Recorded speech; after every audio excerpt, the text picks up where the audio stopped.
जय श्री श्याम, जय हो हारे के सहारे की, जय हो शनिदेव जी महाराज, जय हो गुरुदेव मुन्नू भैया, आपकी सदा ही जय हो। आज की चर्चा करने वाले हैं कि भगवान को मानना और भगवान को लगातार भजने में क्या अंतर है। तो मेरे किसी भाई ने ये प्रश्न किया कि भैया इसके बारे में वीडियो बनाए कि भगवान को मानना, ओनली मानना और भगवान को भजने में क्या अंतर है। तो मैं सबसे पहले ये आप सभी मेरे बहन भाइयों से विनती करना चाहता हूँ जो मुझे देख रहे हैं, सुन पा रहे हैं, मेरी बातों को ग्रहण कर रहे हैं कि सबसे पहले तो वीडियो को शुरू से लेके अंत तक ज़रूर देखें ताकि आपको एक एक बात समझ में आ सके। वीडियो को स्किप तो बिल्कुल भी ना करें, क्योंकि वीडियो के बीच में ही आप स्किप करेंगे तो आपको पूरी तरह बातों का ज्ञान नहीं हो पाएगा। तो आप वीडियो को शुरू से लेके अंत तक ज़रूर देखें। इस चैनल को अपना ढेर सारा प्यार दें, लाइक करें, सब्सक्राइब करें और अपना ढेर सारा प्यार दें और जितना भारी मात्रा में हो सके इसे शेयर करें। ये आपका अपना ही चैनल है। तो शुरू करने वाले हैं कि भगवान को मानना और भगवान को भजने में कितना क्या अंतर है। जैसे कि एक दोस्त ने कहा कि हम तो भगवान को मानते हैं, हमारा क्या कुछ कर लेंगे। हाँ, जैसे कि वो हनुमान जी बाबा को मानते हैं और हनुमान जी बाबा को बोले हम तो हनुमान बाबा को मानते हैं, हमारा कोई क्या कर लेगा, कोई तांत्रिक ओझा मौलवी पंडित हमारा कोई क्या कर लेगा। तो भगवान को मानने में और भगवान को भजने में बहुत ज़्यादा फ़र्क है, दिन रात का अंतर है।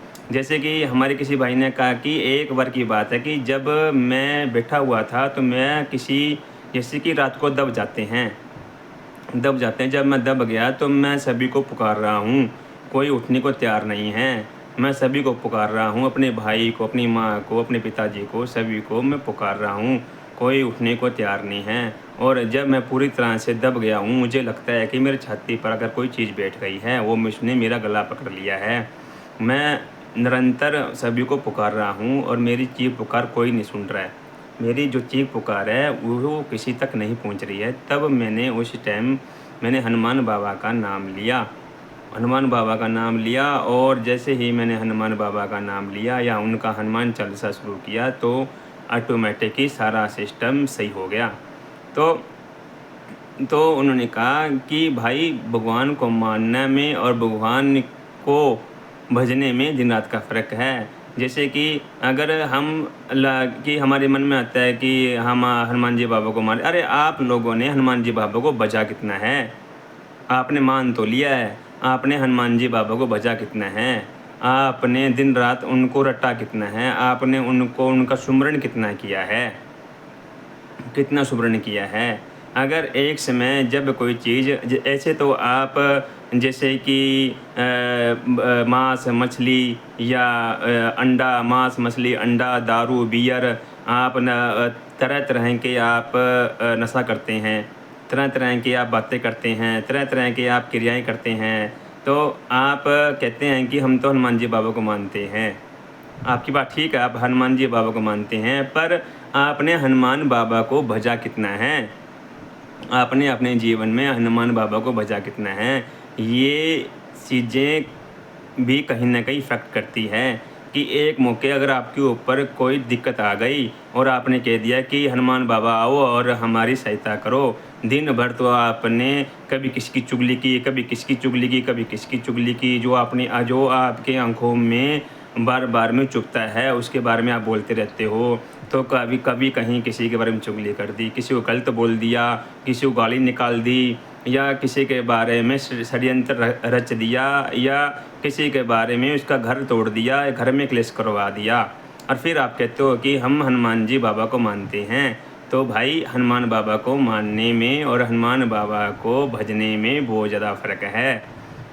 अगर आपको कोई तकलीफ़ आई, आपने हनुमान बाबा को भज लिया, तो कहाँ से आएंगे हनुमान बाबा।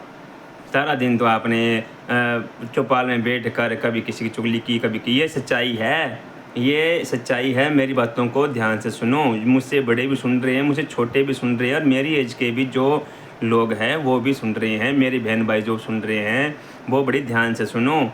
भजने में और मानने में बहुत ज़्यादा फ़र्क है। तो कहाँ से आएंगे हनुमान बाबा? और एक भगत वो है जो दिन रात हनुमान बाबा को सुमरण कर रहा है, सुबह शाम 8 आम हनुमान बाबा का मंत्रों का बीज का जाप कर रहा है।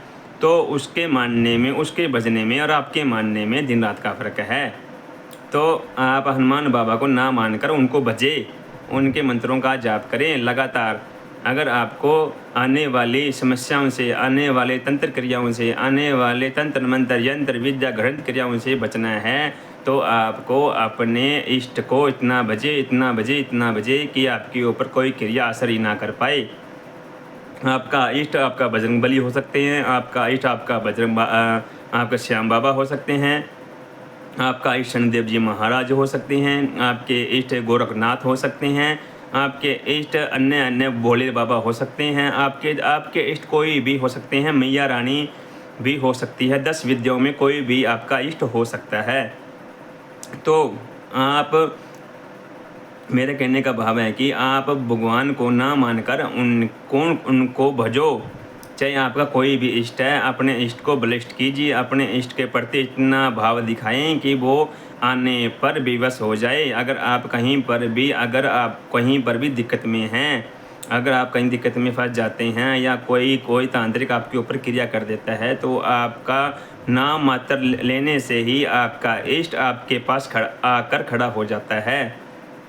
तो आपको भजना है, आपको मानना नहीं है। मान तो सारी दुनिया ही रही है। कोई कहता है कि हम बालाजी गए, हमारा कोई काम नहीं बना। कोई कहता है हम सालासर गए, हमारा कोई काम नहीं बना। कोई कुछ कहता है अरे भजो जितना हो सके उतना भजो, नाम भजन करो, भजो जितना हो सके। आप जितना भजोगे देवता को उतना ही करीब पाओगे, ये सच्चाई है। तो भजने में और मानने में तो दिन रात का फ़र्क है। जो दिन रात का फ़र्क है मैंने आपको बता दिया कि आप मानना तो है ही, आपको भजना है उनको। आपके घर में अगर कोई हनुमान चालीसा है, बजरंग बाण है, या कोई मंत्रों का जाप है, या कुछ भी आप कर रहे हैं, लगातार कर रहे हैं, निरंतर कर रहे हैं, तो आपका देवता आपके पास खड़ा होगा ही होगा। आपका देवता आपकी प्रोटेक्शन में आपके पास खड़ा होगा। अगर आप कहते हो कि हम तो मानते हैं और करते कुछ नहीं हैं, बस मानते हैं करते कुछ नहीं हैं, तो उस तत्व को जागृत भी तो करना बहुत ज़रूरी है। अगर आप हनुमान जी को मान रहे हैं, तो हनुमान जी का जो दूत है, जो हनुमान जी का जो तत्व है, उसे जागृत करना भी तो बहुत ज़रूरी है। खाली मानने से कुछ नहीं होता, और भजना होता है, प्रभु को भजना होता है। आप श्याम बाबा को मानते हो तो उनको भजें, आप मैया रानी को मानते हो तो उनको भजें, आप बजरंगबली महाराज को मानते हो तो उनको भजें। आप अन्य देवता को अगर मान रहे हैं तो उनको भजें। आप अगर आपके पुकारने मात्र से ही वो आपके पास खड़े हो जाएंगे, और से कितनी ही भारी क्रिया हो वो उखाड़ कर फेंक देंगे। तो मानने में और बहुत फ़र्क है। अगर मेरी ये वीडियो अगर आपको समझ में आई हो, तो अच्छी लगी हो, मैंने ये वीडियो आपके साथ साझा की है, अच्छी लगी हो तो चैनल को लाइक करें, सब्सक्राइब करें और ढेर सारा प्यार दें, और जितना हो इसके भारी मात्रा में शेयर करें, सब्सक्राइब करें, लाइक करें। जय श्री श्याम, जय श्री श्याम, जय श्री श्याम, जय शनिदेव, जय गुरुदेव मन्नू भैया, आपकी सदा ही जय हो।